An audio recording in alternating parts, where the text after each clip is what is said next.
hér á þessu glæsilega sveitaheimili með 16 klósettum og rassabaði og stofum og ótal eldhúsum og eldhússkápum býr forseti Íslands.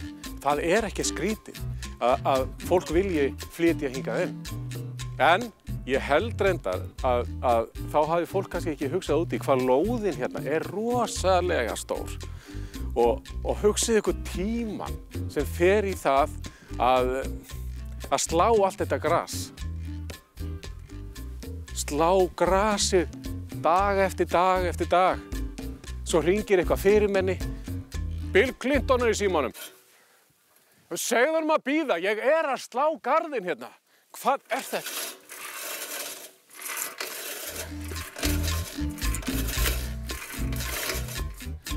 Já, það í nóg að snúast á svona sveitabæ. Það þarf að slá og raka, klippa lingerði, viðra hundinn og svo fylgir lóðinni kirkja. Heil kirkja, hugsa ykkur hvílíkt vesen að vera með kirkju á lóðinni. Þurfa að ferma og skýra og... Ja, þú ert að koma núna að ferma. Nei, ég að klippa limgerðið, ég alveg að koma að slá aðeins, ferma, raka. Þetta endalaust, sko. Og svo búið að koma fyrir fjöru allt í kringum lóðina. Hugsið ykkur vesenið að þrífa þetta.